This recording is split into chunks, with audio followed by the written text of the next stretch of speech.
Assalamualaikum warahmatullahi wabarakatuh. Perkenalkan kami dari kelompok satu izin mempresentasikan tentang hasil diskusi kami yaitu organel sel dan hewan dan tumbuhan.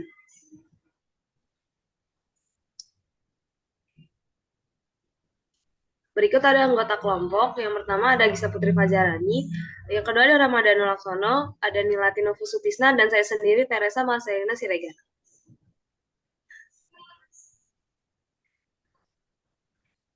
Pertama, saya akan menjelaskan tentang definisi sel.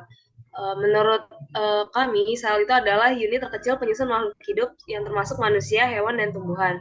Sel sendiri merupakan unit struktural dan fungsional dasar kehidupan. Next. Berikut ada perbedaan gambar antara sel eukariota dan sel prokariota, di mana sel eukariota tersebut terdiri dari peroksisom, sentrosom, sentrikisel, lisosom, ribosom, silium, sel membran, endoplasmic reticulum, nuclear pore, nukleus, nuclear envelope, rock, endoplasmic reticulum, mitokondrion, sitoplasma, secretory cell, Golgi apparatus. Kemudian di sebelah kiri ada sel prokariota di mana ada kapsul, dinding sel, membran sel, sitoplasma, ribosom, plasmid, pili, nukleot, dan flagellum untuk alat untuk bergerak dari si sel tersebut. Next. Kemudian ada sel eukariotik, di mana sel eukariotik ini terdiri dari membran plasma, sitoplasma, nukleus atau inti sel, yang disebut juga sebagai membran inti nukleoplasma, kromatin, kromosom, nukleolus. Kemudian ada organel-organel sel yaitu mitokondria, ribosom, retikulum endoplasma, RE kasar dan halus, badan Golgi, lisosom, periksosom, vakuola, sentriol pada sel hewan, dan kloroplast. Di mana sel eukariotik tersebut itu memiliki inti sel, ya di mana menjadi ciri utama yang membedakan dari sel prokaryotik. Inti sel ini berfungsi sebagai pusat kontrol sel dan tempat penyimpanan DNA.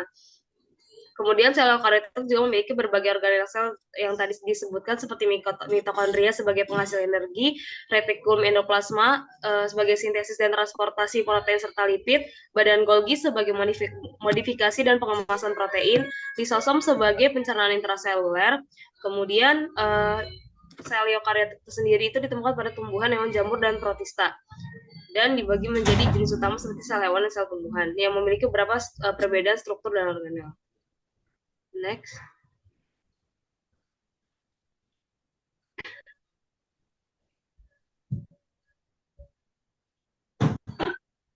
Ya, seperti berikut, sel eukariotik itu dibagi menjadi dua, yaitu ada sel tumbuhan dan juga sel hewan. Uh,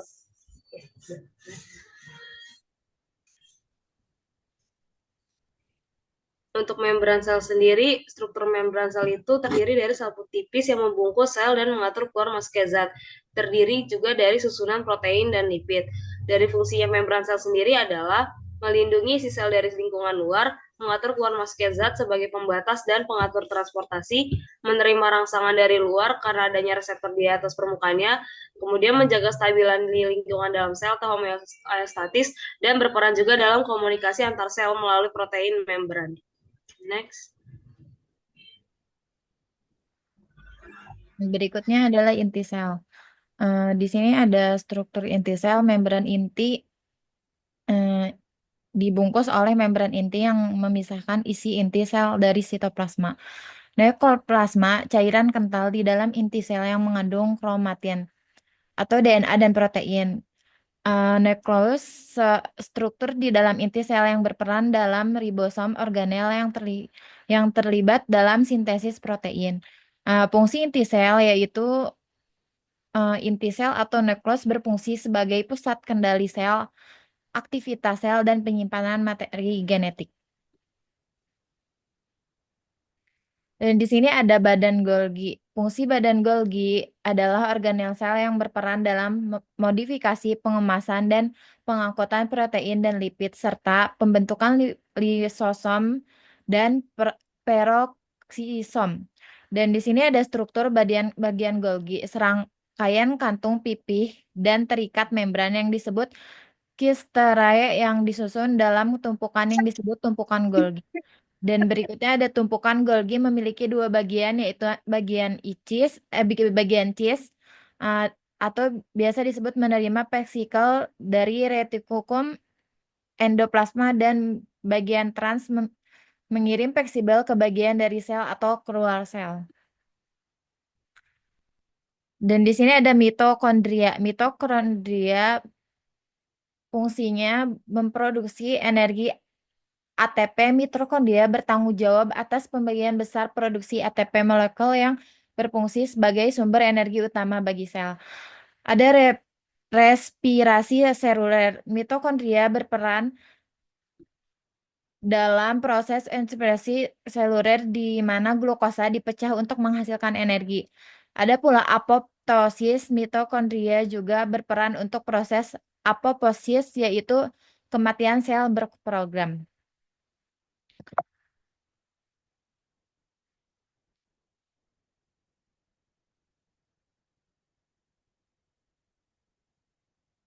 Dan berikutnya ada retikulum endoplasma. Biasa disebut RE, retikulum endoplasma kasar, rare rough endoplasmic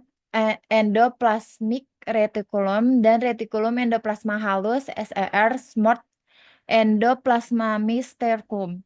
Berfungsi retikulum endoplasma. Retikulum endoplasma yaitu organel yang terbentuk labirin membran yang dapat di dalam sel eukariotik.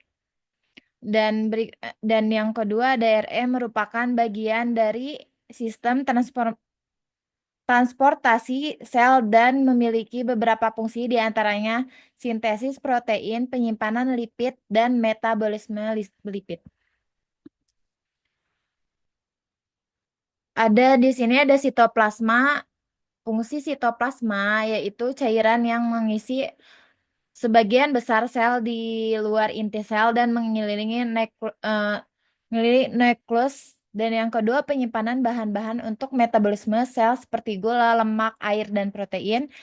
Ketiga, tempat penyimpanan bahan kimia sel untuk metabolisme sel seperti enzim-enzim, ion-ion, gula, lemak, dan protein.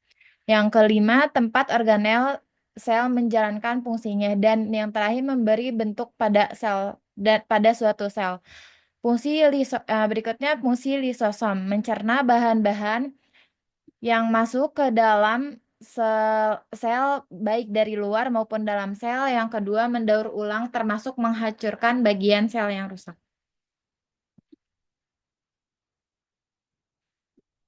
Dan berikutnya ada vakuola. Struktur vakuola adalah organel sel yang membentuk rongga dan dibatasi oleh membran tunggal yang disebut tonoplas. Yang kedua, vakuola berisi cairan sel yang merupakan larutan pekat yang terdiri dari air, garam, mineral, enzim, sukrosa, alkaloid, asam organik, dan sisa metabolisme. Fungsinya tempat penyimpanan air, nutrisi, dan sisa metabolisme serta berperan dalam menjaga tekanan turgor pada sel tumbuhan.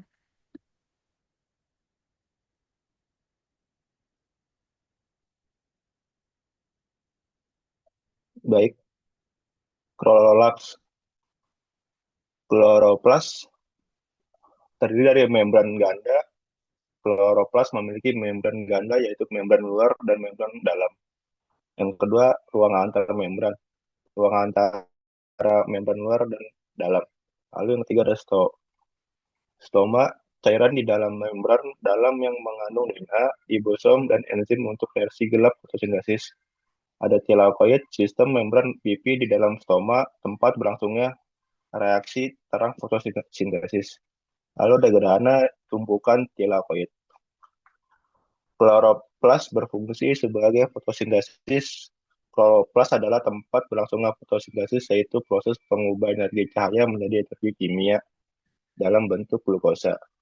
Sintesis protein.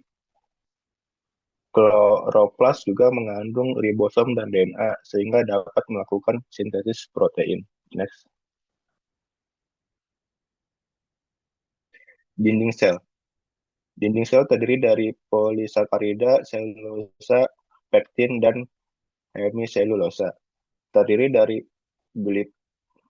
glikoprotein dan polimer seperti lignin, putin, atau suberin. Yang ketiga terdiri dari jaringan mikrofibril, selulosa, dan glikana, ikatan silang.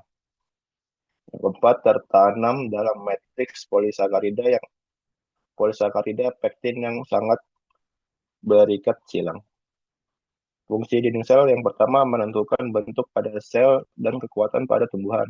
Kedua, membantu tumbuhan berdiri tegak. Yang ketiga, menjaga tekanan turgor serta melindungi sel dari tekanan mekanis. Yang keempat, sebagai tempat pertukaran zat. Yang kelima, mencegah benda asing masuk ke dalam sel. Next. Lalu ada plasmodesmata, saluran kecil pada dinding sel tumbuhan yang menjadi penghubung antara sel yang bersebelahan.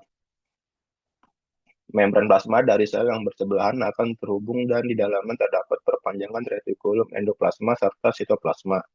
Retikulum endoplasma yang melewati plasmodesmata disebut dengan desmotubula. Plasmodesmata akan menjadi jalur komunikasi dan transportasi zat dari sel satu menuju sel lain. Fungsi plasmodesmata yang pertama komunikasi antar sel, yang kedua transport materi. Next.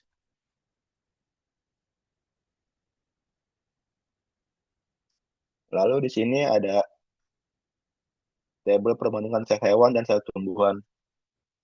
Untuk organel membran plasma atau membran sel hewan ada, sel tumbuhan ada. Untuk sitoplasma, sel hewan ada, sel tumbuhan ada. Untuk organel nukleus atau inti sel hewan ada, sel tumbuhan ada. Untuk struktur nukleoplasma, sel hewan ada, sel tumbuhan ada. Untuk organel kromatin atau kromosom, sel hewan ada, sel tumbuhan ada. Untuk nukleus, sel hewan ada, dan sel tumbuhan ada. Untuk organel mitokondria, sel hewan ada, sel tumbuhan ada. Untuk ribosom, sel hewan ada, sel tumbuhan ada. Untuk retikulum endoplasma, sel hewan ada, sel tumbuhan ada. Untuk badan Golgi, sel hewan ada, sel tumbuhan ada. Lisosom, sel hewan ada, sel tumbuhan ada. Jarang atau tidak ada. Untuk vakuola, sel hewan kecil dan banyak, sel tumbuhan besar dan tunggal. Untuk organel sentirol, sel hewan ada, sel tumbuhan ada, tidak ada. Untuk kloroplas, sel hewan tidak ada, sel tumbuhan ada. Untuk dinding sel hewan tidak ada, sel tumbuhan ada. Next.